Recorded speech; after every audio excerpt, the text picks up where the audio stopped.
नमस्कार।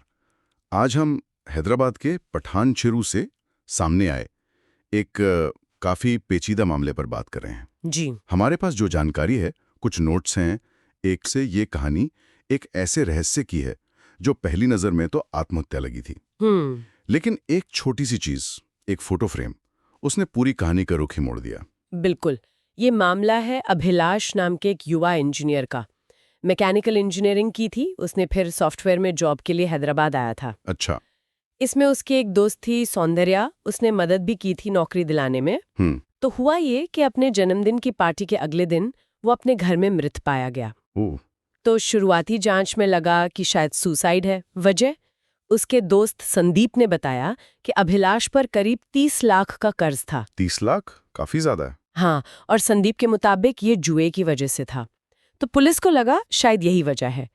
घर के मालिक सुब्बाराव, उन्होंने ही पुलिस को इन्फॉर्म किया था। लेकिन जैसा हमने कहा, वो एक टूटा हुआ फोटो फ्रेम, उससे कहानी में एक ऐसा मोड़ आया जिसकी किसी को उम्मीद नहीं थी। सही कहा। तो चलिए इसी मोड़ से शुरू करते हैं, देखते हैं कि इस मामले में क्या क्या परतें हैं। हुआ यूं कि पुलिस अगली सुबह वहां गई थी, मतलब केस बंद करने की जो फॉर्मेलिटीज होती हैं उसके लिए।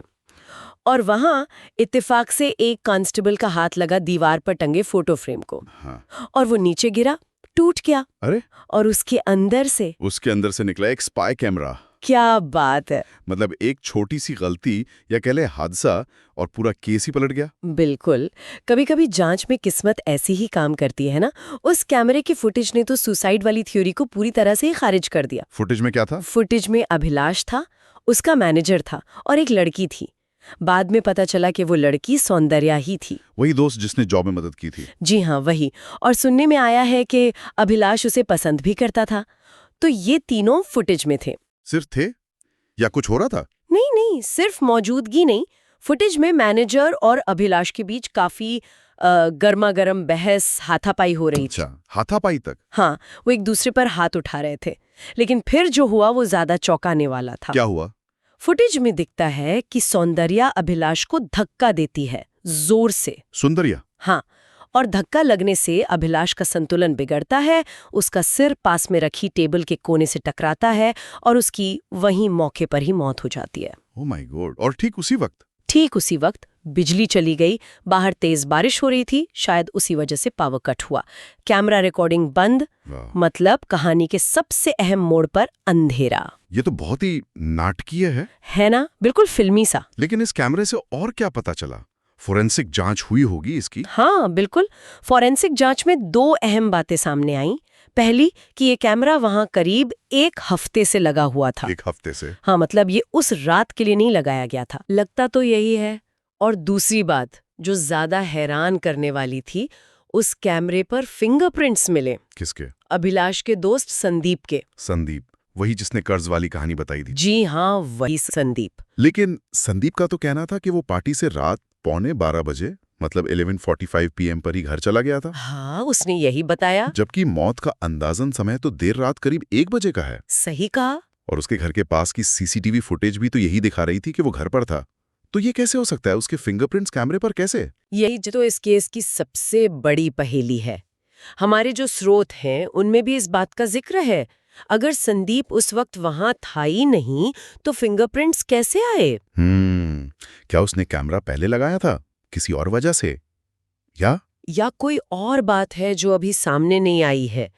ये दिखाता है कि सबूत भी कभी-कभी कैसे नए सवाल खड़े कर देते हैं। और क्या ये अकेला कैमरा था जो मिला? वो लगाया ये अभी तक साफ नहीं है। बहुत अजीब है ना? बहुत ज्यादा। इसी बीच वीडियो फुटेज वाली लड़की की पहचान भी पुख्ता हो गई जी। कि वो सौंदर्या ही है। वो कैसे कंफर्म हुआ? पूछताछ के दौरान इंस्पेक्टर ने उसके दाहिने हाथ पर एक खास निशान नोटिस किया, कुछ 6000 जैसा डिजाइन या टैटू कह लीजिए। अच्छा।